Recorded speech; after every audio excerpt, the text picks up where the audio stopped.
Bonjour à tous. Donc déjà, on remercie beaucoup Monsieur Alleg de nous avoir permis d'intervenir dans ce colloque où mes prédécesseurs ont mis la barre haut en termes d'exposé. Donc je vais vous présenter rapidement l'activité d'EDF dans le domaine de la géothermie. Je vais être aidé pour ne pas prendre trop de temps par les exposés précédents, puisque comme vous allez le voir, la structure de mon exposé reprend des points qui ont déjà été abordés. En particulier, donc quelques rappels et ordres de grandeur sur la géothermie, je vais passer vite puisqu'ils ont déjà été donnés. Et ensuite, un point sur chacun des champs qu'on a déjà vus. Donc, point sur l'implication d'EDF sur ces différents axes. En se concentrant un peu plus sur la géothermie haute température, c'est-à-dire celle qui permet de produire de l'électricité. Donc, schéma général qui reprend les notions qu'on a vues. Donc, je le passe pour aller directement au premier point qui est la géothermie basse énergie. Donc, la géothermie basse énergie dont les orateurs précédents ont déjà parlé, donc, qui va concerner essentiellement l'aspect PAC géothermique, donc PAC pour pompe à chaleur. Donc, on va s'appuyer sur une ressource basse température, 5 à 15 degrés. La ressource géothermique de faible profondeur, donc des capteurs enterrés verticaux ou horizontaux qu'on va mettre à proximité des habitations, des logements, donc sur des profondeurs inférieures à 1 mètre pour les capteurs horizontaux et puis de 50 à 200 mètres pour les capteurs verticaux. Donc source froide d'une pompe à chaleur géothermique, donc source chaude en été si elle est utilisée en climatisation. Et puis, pompe à chaleur géothermique qui peut être à la fois en froid et en chaud selon sa configuration. Donc, c'est pour EDF un champ d'application extrêmement important. Donc, sur ce transparent, on a reporté le marché France, hein, pas spécialement EDF, mais le marché France des pompes à chaleur. Donc, on voit en termes de chiffres en ordonnée, selon le nombre d'unités installées, donc on culmine avec près de 20 000 unités en 2008, qui avait en particulier été encouragé par les crédits d'impôt. Et puis, la crise a nettement ralenti le développement. Mais on voit quand même que la puissance thermique est significative, puisqu'on est à un petit peu moins de 2 gigawatts thermiques d'installés. En synthèse, sur ce champ de la géothermie, des pompes à chaleur géothermiques, donc pour EDF, il y a un enjeu important de bien intégrer ce système énergétique dans les solutions énergétiques pour les bâtiments et en particulier de faire redémarrer ce marché qui, dans les développements de l'énergie, comme on va le voir dans le bas du transparent, peut présenter des intérêts. Donc, en particulier, la ressource de la température du sous-sol étant à température constante tout au long de l'année, on peut avoir des coefficients de performance moyens très importants. COP, c'est pour coefficient de performance, qui donne un très bon rendement à la pompe à chaleur et donc permet de réduire le coût de l'énergie pour le client final, avec 2 inconvénients qu'il faut traiter, mais qui sont tout à fait traitables. C'est l'aspect investissement qui est un petit peu élevé, et puis une filière qui est peu structurée. En termes de marché, en particulier dans le contexte des marchés tertiaires, et puis BBC, c'est pour bâtiments basse consommation, et RT, réglementation thermique 2012. La pompe à chaleur a tout à fait sa place, donc pompe à chaleur géothermique, avec un objectif de 2000 unités par an, soit entre 80 et 100 mégawattheures thermiques par an, ce qui est un marché significatif qui trouverait sa place dans le cadre des bâtiments basse consommation avec le contexte de la réglementation thermique. Et puis, autre marché, le tertiaire, avec des développements de produits innovants géothermiques, avec des couplages ENR, ou un objectif de 500 à 700 installations par an et de l'ordre de 100 mégawattheures thermiques par an, est l'objectif visé par le groupe EDF. Donc, deuxième champ sur lequel je vais passer rapidement, donc, a déjà été abordé, c'est effectivement le champ de la moyenne température, donc celui sur lequel on va aller chercher les ressources hydrothermales pour effectivement un usage de chaleur, qui est un axe que, comme les prédécesseurs l'ont dit, qui n'est pas du tout à négliger en termes de ressources énergétiques, tant en France que dans le monde. Pour EDF, on a indiqué qu'ici, donc en France, c'est 38 réseaux de chaleur en géothermie. donc avec 130 kg TEPS qui fait à peu près 1,5 gigawattheure, 29 réseaux de chaleur dans le bassin parisien. Donc sur ces 29 réseaux de chaleur, je crois qu'il y en a 17 qui sont exploités par Dalkia, donc une filiale du groupe EDF. Et ces réseaux, 29 réseaux, représentent 80% de la production géothermique nationale et chauffent environ 145 000 équivalents logements. Par contre, en termes de comparaison par rapport à nos voisins européens, donc en France, les 450 réseaux de chaleur existent, desservent 2 millions d'équivalents logements, ce qui représente seulement 5 à 6% d'un taux de raccordement, alors que l'Allemagne est à 14% et le Danemark à 60% et Suède à 75%. Donc aujourd'hui, c'est vrai qu'on exploite ces réseaux-là, pas pour l'instant beaucoup de perspectives de développement, car en termes de développement, c'est sûr que ce qui coûte cher dans les réseaux de chaleur, c'est le développement du réseau proprement dit. Et donc aujourd'hui, la rentabilité de ce type de solution énergétique est intéressante quand le réseau de chaleur existe. Dernière partie, la géothermie haute température. Donc on revoit des choses qu'en particulier M. Janter a bien présentées. Donc avec la géothermie haute température, avec deux cibles privilégiées, donc la cible de type zone d'effondrement, le Graben, comme c'est le cas à Soultz, avec des températures moins favorables que dans le cas volcanisme qui est indiqué à droite, mais qui représente en termes de potentiel un nombre très important de potentiel. En particulier, c'est toutes les zones où il n'y a pas forcément de manifestation de surface marquée. À droite, donc effectivement, toutes les zones pour des accès à des températures élevées en faible profondeur, grâce à la présence de magma. Et en particulier, là, on va voir que c'est des choses qu'on va plus rencontrer dans les territoires d'outre-mer, les îles, en particulier le sigle SEI, c'est pour Système électrique insulaire, qui est l'entité d'EDF, qui exploite et développe les solutions électriques pour les départements d'outre-mer.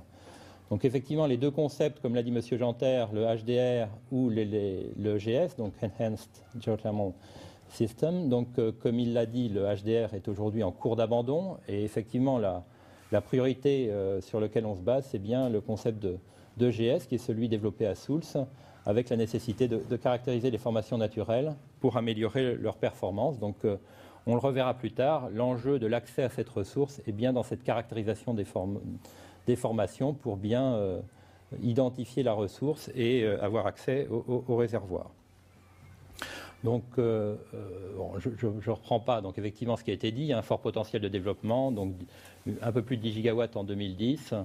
D'ici 2020, des forts potentiels de croissance avec un ordre de 1 gigawatt par an, ce qui, effectivement, quand on est à 11 gigawatts, faire plus 1 gigawatt par an, c'est important. Il ne faut pas oublier les ordres de grandeur de la puissance électrique au niveau mondial, hein, puisque la croissance annuelle en électricité est estimée à 200 gigawatts par an. Donc c'est vrai que c'est important pour la géothermie, mais au niveau de la croissance électrique mondiale, ça reste quand même une petite part qu'il ne faut quand même pas négliger. Dans le contexte de rareté énergétique et de croissance de la demande, toutes les solutions sont bonnes, surtout que, comme on le verra après, celle-ci a quand même beaucoup d'avantages. En métropole, c'est une ressource qui est plus adaptée à la production de chaleur, dans certains cas la production d'électricité, mais quand même plus la production de chaleur. Donc, si on regarde un peu plus précisément en termes de région, donc c'est également ce qui a été dit, donc priorité à l'Alsace, comme l'a dit M. Janter, donc où on est en train de regarder avec Soultz et puis avec Électricité Strasbourg, donc la filiale du groupe EDF qui porte l'activité géothermie en France métropolitaine, donc un potentiel de production dans cette zone-là. Et on regarde aussi à moyen terme peut-être des possibilités qui seraient plus autour du Massif central, où le potentiel est équivalent sans doute à celui de l'Alsace. Autre zone d'intérêt, comme je l'ai déjà dit, c'est bien sûr les départements d'outre-mer, donc avec un sous-sol volcanique qui permet d'envisager des centrales de plusieurs dizaines de mégawatts, à la fois donc la Réunion qui est mise à gauche, et puis le croissant Caraïbe, donc, ou bien sûr Guadeloupe, Martinique, mais pourquoi pas d'autres zones où je n'ai pas indiqué de chiffre de potentiel, puisqu'aujourd'hui des études sont encore en cours pour effectivement caractériser plus précisément les volumes. Géothermie profonde, donc pour passer un petit peu maintenant plus sur l'aspect projet, on a mis sur ce transparent quelque chose qu'on a déjà vu sur l'intervention de M. Jeanter, mais qui reprend un peu les différentes phases du projet. Donc depuis l'aspect concept, l'étude géologique, la politique environnementale et financière. Ensuite, l'identification du site, toute la phase d'exploration, l'étude du site, le forage, la stimulation, la modélisation, la phase de développement, la production, et puis la fin de vie. Sur le transparent suivant, on a mis des éléments qui viennent en écho à des questions qu'on a déjà eues au cours des exposés précédents, qui reprennent en fait en ordonnée. On a une évaluation du risque projet, c'est-à-dire, dit autrement, le taux de réussite ou 1 moins le taux d'échec. Et puis en abscisse, les différentes phases du projet qu'on a vues sur le transparent précédent, mais qui reprennent depuis les phases d'identification du prospect, l'exploration forage, et puis le développement. Donc je ne sais pas si j'ai un pointeur. Voilà. Donc ce qu'on peut voir, c'est qu'effectivement, et puis en bas, on a marqué des ordres de grandeur, des sommes à investir, à dépenser. Donc on voit que dans les 3 premières années du projet, pour un forage de 10 à 20 MW, pour une unité de production de 10 à 20 MW, on va avoir à engager des coûts qui vont déjà être autour de 10 millions d'euros et qui vont représenter finalement la majeure partie des coûts d'investissement du projet. Et pendant ces 3 années du projet, on voit qu'en termes de risque, on peut estimer que dans cette phase-là, on a encore des taux d'échec de 1 sur 2. Donc je crois que c'est aussi une des raisons, une des complexités de cette géothermie profonde qui fait que dans la phase initiale, le taux de risque est extrêmement important. Et on le verra aussi de manière positive dans la suite de l'exposé. C'est sans doute là aussi que sont les conditions de succès et d'émergence de la filière. C'est-à-dire, c'est bien la maîtrise de ces risques-là, de cette phase-là de projet, à travers des partenariats, de la recherche et de l'industrie, qu'on va pouvoir effectivement avancer dans cette filière. Et l'enjeu est vraiment dans cette phase-là. Je crois que c'est ce qui illustre ce transparent. Quelques éléments de coûts qui ont déjà été donnés, mais bon, je ne vais pas trop m'étendre, mais c'est vrai que sur la géothermie aujourd'hui, ce qu'on peut retenir, c'est qu'effectivement, on est sur des chiffres extrêmement intéressants quand on est sur des ressources hydrothermales existantes, sur tout ce qui est en Islande, certains sites des États-Unis, en Italie, on va être sur des coûts en euros du mégawattheure à 50 euros du mégawattheure. Quand on est sur les nouveaux forages, donc manifestement l'Indonésie est sur ces conditions exceptionnelles, on est quand même plutôt dans des gammes qui vont se situer entre 200 et 400 euros du mégawattheure, compte tenu des risques et des coûts des forages. Donc toute la question, et c'est comment on accompagne pour diminuer ces coûts et se ramener, quand la situation est plus compliquée, essayer de diminuer les coûts finaux d'exploitation. Bon, cette courbe-là représente en fait les coûts de forage en fonction de la profondeur de puits, donc tout pour expliquer qu'effectivement, plus on va aller rechercher la ressource géothermale en profondeur et plus on va avoir un facteur de croissance des coûts. Quelques éléments de perspective d'évolution des coûts, drivers, sur quoi on peut agir. Donc l'apprentissage, l'expérience, la réduction du risque exploration avec le retour d'expérience EGS, l'économie d'échelle. Alors ça, avec effectivement ce qui a été dit sur quand on est en cycle binaire, des petites unités, mais une possibilité de dupliquer plusieurs unités, donc des facteurs de gain. Bon, néanmoins, ça a déjà été dit, c'est vrai que la géothermie, comme beaucoup d'ENR d'ailleurs, reste une énergie locale, c'est-à-dire qu'elle va être adaptée à un contexte local. Donc l'économie d'échelle est sans doute possible, mais pas à l'infini. Innovation technologique, les techniques de forage, les pompes, les échangeurs. Les facteurs limitants, les coûts des matériaux, le comportement long terme, la dépendance des coûts d'exploration et des forages, la législation, les risques d'exploration. Sur la courbe à droite, des courbes qui viennent de l'EGEC en 2010, donc qui reprennent des perspectives d'évolution des coûts d'euros du mégawattheure, donc géothermie conventionnelle, basse température, et puis l'EGS avec des projections d'évolution où on part autour de 250 en 2007 pour descendre vers 2020 sur des coûts qui seraient autour de 100-150. Tout le challenge et la question qui se pose à nous, c'est comment on fait pour passer de ces coûts qui sont quand même plutôt ceux-là aujourd'hui vers des coûts qui pourraient diminuer. Donc si je parle sur l'action et la stratégie du groupe EDF pour progresser sur cette courbe, c'est déjà donc, notre participation au projet SOULS. Donc on y participe à travers notre filiale Électricité de Strasbourg et puis notre département en Allemagne qui est EIFER à Karlsruhe. Un projet en cours d'électricité de Strasbourg et Cogy en Alsace, donc en chaleur, et puis l'AMI de l'ADEME qui est en cours d'instruction, donc pour lequel 3 projets sont déposés avec des partenaires. Donc EDF a déposé avec ses partenaires 3 projets, un projet donc en Alsace, centrale de cogénération, donc ensuite Bouillante pour une extension du champ de Bouillante avec EDF Système électrique insulaire, Géodrome à la Martinique et à la Réunion qui est un projet un peu plus anticipatif pour justement travailler sur tout cet aspect caractérisation des réservoirs. Et puis on rappelle qu'on est également impliqué dans plusieurs titres miniers à travers notre filiale Électricité de Strasbourg. En avant-dernier transparent, donc la réussite d'un projet de géothermie pour nous donc, repose sur les facteurs clés suivants. Donc déjà le choix du site, la disponibilité de la ressource, nature du sous-sol.